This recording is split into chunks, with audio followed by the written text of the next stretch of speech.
حضرت ابو ہریرہ فرماتے ہیں کہ 14ویں چاند تھی اور میں بیٹھا تھا، تو قدرتی بات ہے کہ میری بیٹھنے کی ترتیب ایسے بنی کہ حضور کے چہرے کو جب میں دیکھتا تھا، حضور سے چہرے سے تھوڑا سا آگے آسمان پر 14ویں چاند تھا۔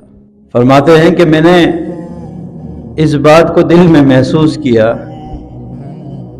کہ 14ویں چاند میں زیادہ روشنی ہے جو آسمان کو روشن کر رہا ہے، پورے زمین کو روشن کر رہا ہے، یا حضور کے چہرے پہ زیادہ روشنی ہے۔ ہم شہر کراچی والوں نے وہ چاند کی روشنی محسوس نہیں کی۔ مسئلہ یہ ہے، سمجھانے میں بڑی مشکل ہوگی۔ وہ لوگ جو سرحد کے ہیں، اندرون سندھ کے ہیں، پنجاب کے ہیں، جو بغیر بجلی کے بھی زندگی گزار کے آئے ہیں، تو ان کو پتہ ہے کہ 14ویں رات کو چاند کی روشنی کیسی ہوتی ہے۔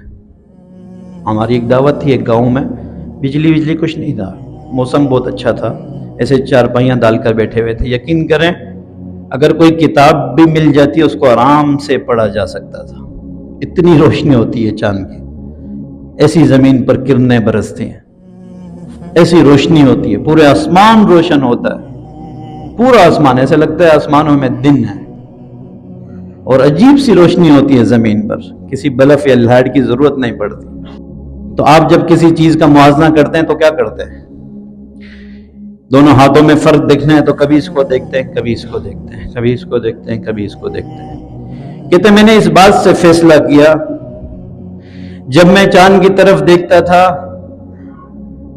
اس بات کا اندازہ لگانے کے لیے کہ چہرے پہ زیادہ چمک ہے حضور کے یا چاند پر، تو چاند کو دیکھ کر جب حضور کے چہرے پر آتا تو نگاہ وہیں ٹھہر جاتی۔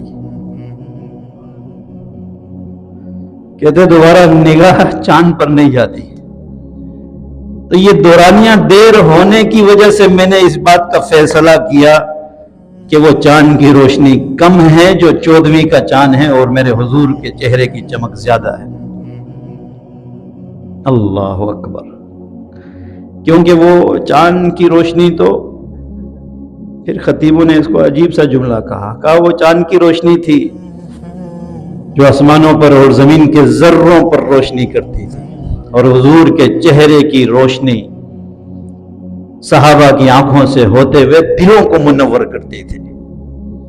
جو دیکھتا تھا وہ حضور کا ہو جاتا تھا۔ ایسا ہی ہے نا، حضور کا اخلاق، جو بات سنتا تھا حضور کا ہو جاتا تھا۔ صحابہ دیکھنے کے لیے ترستے تھے۔ ایک صحابی ہیں دیکھتے ہی رہتے ہیں، حضور کو دیکھتے ہی رہتے ہیں، کہتے ہیں میں گھر جاتا ہوں میرا دل نہیں لگتا، تھوڑی دیر بعد جاتے فوراً دوبارہ آ کر چلے تھے۔ جب حضور اپنے حجرے میں جاتے تب اٹھ کر وہ اپنے گھر جاتے، کچھ بات نہیں کرتے، کچھ نہیں کرتے۔ روایات میں آتا ہے بیٹھ کر دو زانوں ہو کے حضور کو دیکھا کرتے تھے فقط۔ اور یہ بات آیا ہے، علماء سے آپ پوچھیں، مفتیان سے پوچھیں، ہمارے اس دنیا میں کوئی بھی نیکوکار گزرا ہو، جتنا بڑا نیک ہو، جتنا بڑا نیک ہو، اس دنیا میں جتنی نیکیاں اس نے کی ہوں، عبد القادر جیلانی ہی کیوں نہ ہو، امام ابو حنیفہ ہی کیوں نہ ہو، بڑے بڑے لوگ کیوں نہ ہو، اللہ اکبر، کہتے ہیں ان کی ولایت اس ایک چیز پر قربان ہے جو صحابہ کو عطا تھی، جو ان کو نہیں ہوئی، وہ حضور کی زیارت ہے۔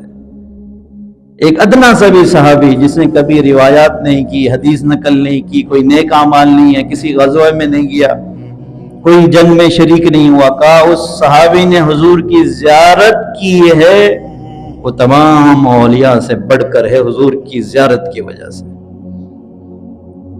تو حضور کا چہرہ، حضور کا حسن تو ایسا تھا۔